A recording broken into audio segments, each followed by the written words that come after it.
మైదా పేనీలు తయారు చేయడానికి కావలసిన పదార్థాలు: మైదా, బియ్యపిండి, చక్కెర, వెన్న. మైదా పేనీలు తయారు చేసే విధానం: ముందుగా ఒక బౌల్లో 1 కప్పు మైదా, 1 టీ స్పూన్ నూనె, తగినంత నీరు పోసి ముద్దలా కలిపి 10 నిమిషాలు నానబెట్టాలి. ఇప్పుడు 1 కప్పులో 2 టీ స్పూన్ల వెన్న, 2 టీ స్పూన్ల బియ్యపిండి వేసి బాగా కలుపుకోవాలి. కలిపి ఉంచిన మైదా పిండిని చిన్న చిన్న ఉండలు చేసి చపాతీ పీట మీద చపాతీల్లా ఒత్తుకొని వెన్న, బియ్యపిండి మిశ్రమాన్ని చపాతీ మీద పూసి దానిని కత్తితో నిలువుగా కోయాలి. ఇప్పుడు 3-4 పీసెస్ ని జాయిన్ చేస్తూ రౌండ్ గా రోల్స్ చేయాలి.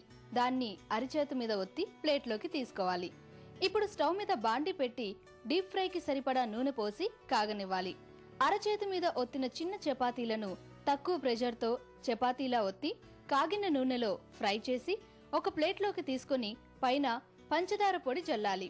అంతే, 10 రోజులు నిలువ ఉండే మైదా పేనీలు రెడీ.